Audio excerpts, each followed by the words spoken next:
I'm not shy. I do these videos all the time. I just don't do it live. That's why. Thanks for the mug. You're very welcome. Thank you. I'm getting my own mugs. You're getting your own They're mugs. coming in next week. That's great. And water bottles. Savage Mode water bottles. Wow. Guys, if you need to drink water, come here. Stay hydrated. Stay hydrated. Coffee mugs and water so you can dehydrate and rehydrate yourselves. Kayla, go ask some questions. Okay, well, first to start off, I want to thank you for this opportunity. I mean, it's not every day I get to sit down with somebody breaking the law. How do you feel about that? Breaking the law, are we?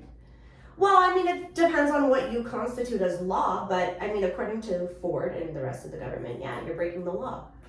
Well, it's coming obviously from a person who doesn't work out, person who actually looks like, doesn't take care of their health. So it's hard to take it serious. And, if somebody says something and doesn't go back on their word, it's more respectable than somebody who constantly goes back on their word. So, and that's what they've been doing. That's why everybody's lacked respect for the government. That's why people didn't follow the restrictions. And forget that, they still weren't following it before because I said in my last video, when you lose something, you expect to appreciate it more, and people took the gyms for granted when they closed.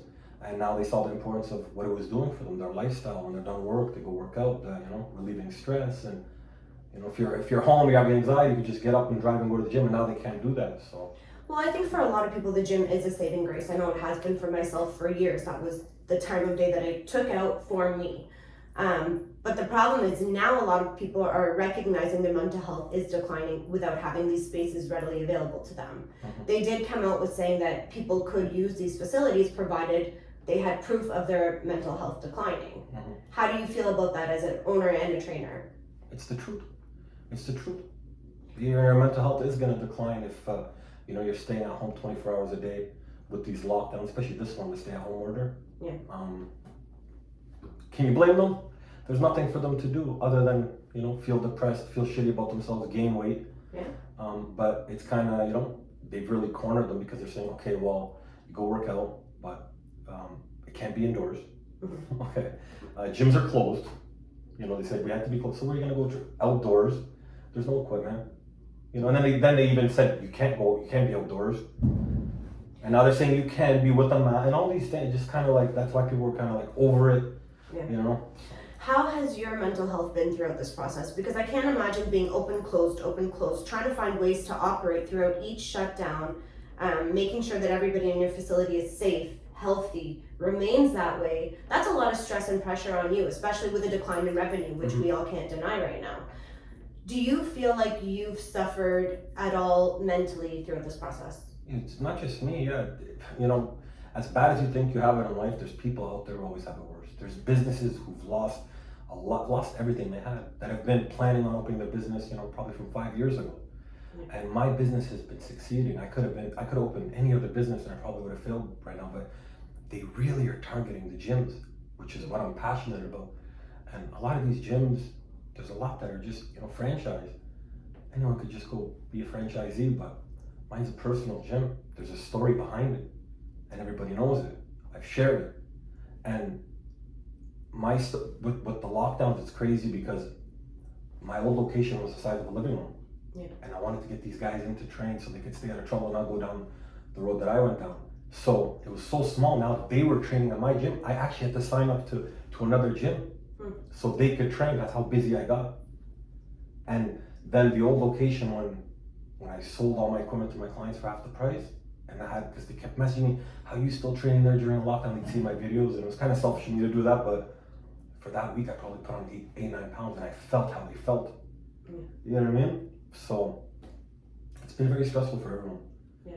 A lot of gym owners, they don't know there's expenses, especially commercial, lease properties, the bills. Do you think that a lot of gyms won't come out throughout the end of this? Right now, there's a lot of gyms, and I'm sure you know which ones. As of now, they can be open. If they're saying you have so why aren't they open? I mean, you're promoting since you guys opened up that you care about people's well-being and their lifestyle, and fitness is your passion, and all this bullshit. To be honest, that's how much it means to me. But then where are you right now? Yeah. Open your door. There's an empty-ass gym right now because it's better for them to stay closed because they're losing so much money. They need hundreds of people in there. They can't operate at 50 people in there. You know what I mean? So when we come out of this current lockdown, do you think that they're gonna put on you guys even more restriction? I think the restrictions are gonna still be there. I don't know if they're gonna get, stricter, but I know that private gyms, the industry I got into with the private gyms, it's gonna boom. It's the new thing. I think they're gonna be stricter. Honestly, it depends on the cases, but the way it's looking, the case number is going up. I don't even know if they're gonna open. So now I want to ask you a really personal question, because I know that you've mentioned you've dealt with addiction in the past. You went down a wrong path. Right now we're seeing a huge increase in people abusing substances like alcohol and marijuana, to say the least. I'm sure there's a lot more being abused, but when you're seeing that, standing where you are as somebody who's recovered these things, in a facility that you know benefited you and aided in your recovery, and you're watching people decline in that manner, how does it affect you? That's where my heart's at. I said the memberships is something that I provided to help people during the lockdowns and the restrictions that they were having at other gyms. That's not my thing. I'm a personal trainer. I want to help. I'm not gonna change your life. I want to help you get motivated. It was it hurts. That's what I think. I don't think about the girl with the bikini who's in shape, or the guy with the six pack. I think about the guy who's headed down the wrong road with the drugs and. Let's say you're a strong person and you would never turn to those things, and you're stuck in a position where you have to, or you feel the need to. Or if you're offered it, because you start to think that that's the answer to make me happy, but it's temporary, because you know what? Maybe the lockdown ends. They say next week because they keep going back on their word, and I say, shit, why did I just But in this process, you could get addicted. You could overdose. You could relapse. You could relapse. Yeah. A lot of people relapse. Yeah. Someone said the other day, I said, what changed between all the 4 or 5 lockdowns we had? Only the hours of the LCBO being open. That's the only thing that changed. Yeah. No, it's true. It's a sad, unfortunate reality, but at the same time, too, for yourself, I mean, with the stress and of the implications that have been placed on you, with the stress of, again, keeping your members healthy and keeping your environment clean and safe for them while still being able to operate, pay your bills, and move forward in life, are you concerned with yourself relapsing at all? No. This is my high. I was thinking about this the other day. Even though I'm a gym owner and people may see like, oh, well, you get to work out at your own gym during this lockdown. How many hours a day are you gonna work out? One or 2 hours? Yeah. I still have 22 hours in a day. What am I gonna do all day? Yeah. So I'm still dealing with it too. You know what I mean? But it's not just, okay, the gym is the sweet escape, and it's life. You need to get out. You need to interact with people. Like, they're not allowing you to move, to do anything. You know what I mean? But during all of this, now you can't do this, you can't do that. They've been the strictest with the gyms. That's why people are so angry. Do you have anyone pointing the finger at you as though you're being reckless or endangering the public? Do you have any backlash over the fact that you are potentially putting people at risk for staying open? No, I haven't had that. And to be honest, during the lockdowns, I don't know about the other gyms, but anybody who's been to my gym knows that we were following safety procedures regardless of what you told us. The gym fits 20 to 30 people easily. That's just on the bottom floor. Yeah. I don't want more than 5 people in there. Let's say it's not going to be a social gathering. You know what I mean? And there's much more than 6 feet apart. There's at least 10 feet between each person. So. Do you see a heightened level of anxiousness in the people that do come in to use your facility? Are they nervous about getting sick? Are they keeping? Honestly, that's the least of their worries. They just want to get out of the house. They just want to feel better. They just want to work out. A lot of them, when they train too, it's not always people around them when they train. Sometimes they're alone and they have the gym. That makes me happy, because I could be at home and my doors are locked to my gym. When someone could be, I'm not trying to sound like no super, but I could be saving someone's life. Someone who's thinking of, buying that gram of cocaine or doing that Xanax or, killing themselves. Shit, you have somewhere to go. You have a home. Yeah. Go pump it out. You're going to be tired after your workout. Go eat, sleep. That's it. So my door's closed. It's empty. Of course I'm going to offer. I don't feel like it's helping them, if anything. It's a positive thing. And they've made it look like such a negative place to be, like a bad place. Like. Have you had any cases as a result of being open in your facility? No. None. No. You do. You want to know why? I don't want to get into it because it's the biggest. Because most of them are healthy. Yeah. And they were training before the lockdown. Their immune systems are strong. Do you know anybody who's been sick? I do. Do you know anybody who's passed away? Yep. I'm sorry to hear that. Are you not concerned with you contracting something and possibly passing it on to somebody you love or you care about? Of course. My parents actually got the shot before yesterday. It's hitting closer to home for sure. You know what I mean? But I'm super big on this. You want to know why? Because of my history of addiction came from anxiety. And I constantly feared things. And all of these things I feared never ended up happening. And within, I wasted years of my life, to be honest, almost 3 years. So I feel like it's like that now. Forget the COVID, forget it. When you turn on your car to go to work, you're taking that risk, you get hit by a car. You know what I mean? We can avoid it, we could try our best to avoid it, but I no longer live in fear like I once did. You mentioned earlier that you had gone away to Lebanon for a little bit. Yeah. Do you care to discuss why you left? Because people always say, let's say you're an addict or depressed, whatever, go get help. Like it's an easy thing here in Canada. People have no idea how hard it is to get help and that there's waiting lists. And that's what happened to me. I needed help. Now if you have the money, if you have thousands of dollars and you come from a rich family, rich mommy and daddy to go to rehab, then they'll accept. But these detox centers, rehab, even talking to therapists, there's a waiting list. I was gone so long and I recovered almost 7 months and I came back. By the time I came back, I got a letter saying we now accept you to the program. I had fully recovered. Human heart could stop in less than a minute. Man, I waited 7 months. That was before COVID. Yeah. Now, you see what's happening now. There's no way you're going to get help. Yeah. So, in terms of the resources for mental health in Canada, they're horrible. They're shit. That's what should be talked about more than anything. Well, and I have to say, and this is going to sound like I'm trying to cancel culture a little bit, but in the Arab community, especially the Lebanese community, we have a chip on our shoulders and a sense of arrogance to us, where we don't believe that we are touched by mental health issues. We think that we're the holy grail, and you don't have a mental issue, you're just crazy, and that's how we label it, and we label each other. Was that difficult for you to come out to your family members saying, hey, I have an addiction, and not only do I have an addiction, I'm going to go back home to take care of it, where your addiction would be more publicized to the other family members you have back there? Were you not worried at all with the backlash you were going to receive? I think I got more support, to be honest. I got more support. Like my mom and dad, they believe that, parents always believe in you, even at your worst, but no matter how much someone loves you, sometimes, it's almost like they're going to give up on you. And that's when I felt that, you know what I mean? I think that's when the change happened. So they were more supportive for me.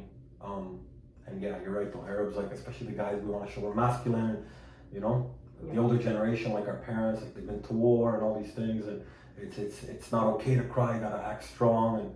And luckily for me, throughout time, my parents started to, I'm not gonna say we're Canadianized, but their mindset changed a bit. Like it's okay to, see a therapist or to cry. We have feelings too. Yeah. My mom and dad, so. Which is amazing. So you weren't penalized for, the way you were feeling in the situation. But do you think that now where you stand, having recovered, you would be able to recognize addiction within somebody who was sitting in front of you? Oh yeah, I'm very good at that. I don't think my son or daughter will be able to walk into the house and I won't realize that they smoked a joint or did whatever drug. I'm very good at spotting. Yeah, that's just me though, you know what I mean? Another question, a little bit away from that topic, but in regards to your gym and the way that it's functioning, do you feel like you have created a non-judgmental environment? Of course. That's why I posted so many videos before I even opened the first one. I started doing giveaways with money I don't have. I was in the taxi industry for Westwood, and I had lost money with the taxi plate. Now doing these giveaways, $50 boosters, and it's like, why is he doing it? But I had a plan to open the gym. Yeah. And then same with this one. And throughout all of it, the videos were to give, to help, to inspire, to motivate. You know what I mean? Look what I've been through. I put my whole story in front of you guys, and a lot of people I went from like an extrovert before my addiction to an introvert, and I came back out, and what I said was very raw, and it was the truth. This is what I did. And no one's better than no one. We all make mistakes. I'm Yeah. not here to judge you. I don't care. It was beautiful. Like, even though my life was disintegrating in front of my eyes, and I was losing weight, drugs, I was tearing relationships apart, people who loved me and cared about me. Look, I hated it. It kind of, you go through things in life sometimes, and you look back on them, it's like, almost makes you want to cry. It's such a dark moment in your life. But now I look back on it, it's beautiful. Mm-hmm. It's beautiful because it led me to even be sitting down with you right now. Yeah. You know what I mean? A lot of beautiful people that have came into my, so these people who come in, they already know I'm not going to judge them, because no mistake is bigger or smaller. We all make mistakes. Yeah. And I said that in one of my videos. We always like to say, oh, you did that, and like your mistake's bigger than mine, and one up. And Compare. You know what Everybody I mean? wants to compare. We don't only want to compare mistakes, we want to compare hardships, right? Like, oh, you had an addiction problem. Well, I had this. And, Yeah. everyone's got something to say about something. But I think what you're doing is really inspiring, and it is motivating, especially for Thank you. someone who is from our community. I know that a lot of us who are louder, more public, more vocal, get looked at sideways a little bit sometimes as to why, but there's always a reason behind it. There's always somebody being inspired by it. Haters are loud, but those who actually care and follow you will be silent, and they will just sort of follow along quietly doing their thing. Not everybody has the courage to be out there doing what you're doing. So I would never take it as you're not progressing far enough in whatever it is you want to be doing. You're on track where you want to be. That's it. Those are all my questions. Is there anything you'd like to say to your audience? There's lots I want to say to them. There's a lot of topics I want to address. I know that this topic's going to be addressed in a month, because in a month I'm going to do this, that. So I kind of like Focus. Yeah, because if you put it all on the table, then there's nothing left to talk about. Yeah, there you go. Are you afraid of me, and why? No, I'm joking. I was afraid of the questions you were going to ask, actually. You A lot made me of people are. nervous. Yeah, you should be nervous. The thing is with me is like anything goes. You can basically, answer any question. There's no stupid question and there's no stupid answer ever. Right? You know what's crazy? Just sitting down talking to you, what I'm thinking about right now? Mm-hmm. Everything in my journey, long before I met you and met a lot of people, everything that's happening right now in the world, I was talking about before it happened. I was talking about depression. I was talking about addiction. I was talking about how I was binge eating. I was talking about how fitness in the gym saved my life, and it's what I turned to.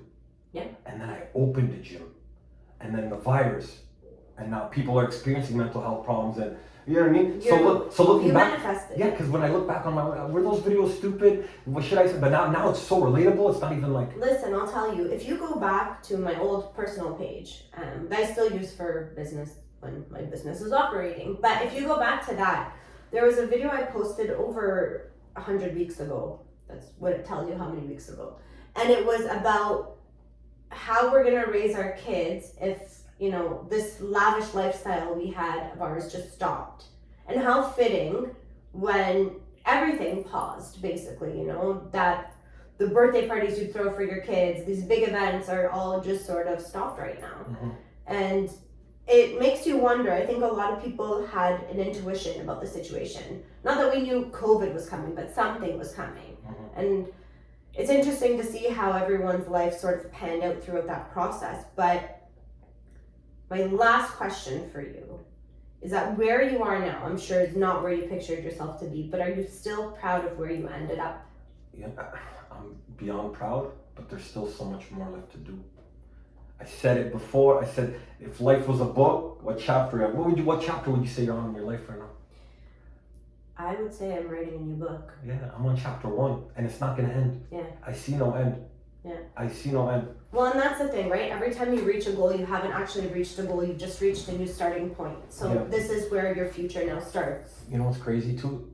I swear to you, sometimes I don't know, but I speak on things that I'm not even going through. I speak on things that happened years ago. Not that it's almost like sometimes like someone out there needs to hear it. Yeah.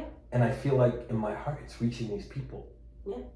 Is that crazy to say? No, I'm not saying I'm God sent or anything like that. But when someone walks in and says, sometimes when I'm bored, I open up your videos to laugh, your older videos, or see your video of you working out this morning really motivated me, and it was the reason they got up and came in. you know what I mean? So yeah. I think that, like I said, You'll always know who you anger, but you're never really gonna know who you inspire, because the people you inspire are quietly being inspired by you. And continue to do what you're doing, regardless of who it bothers and aggravates, and that's it, move forward. And I think throughout all this, the whole pandemic, what's kept us connected was social media. Yeah. You know what I mean? It's a love and hate relationship, but that's what it is, you know what I mean? It is. Well, and like I said, I previously would do these videos live, but unfortunately Elias is very scared of live videos. So today I decided to join him at Savage Mode Fitness. I am so grateful for this opportunity. Hopefully we will continue I guess they're not lives anymore. If we do it again, we're gonna have the Savage Mode Fitness mug next to yours. We will absolutely not have the Savage Mode Fitness mug next to mine, but we will see what's going to happen in the future of these mugs, because I'm hopeful that they will go somewhere again. Thanks Cheers. for having me, or me having you, I guess. Thanks for watching. Thanks for watching, folks.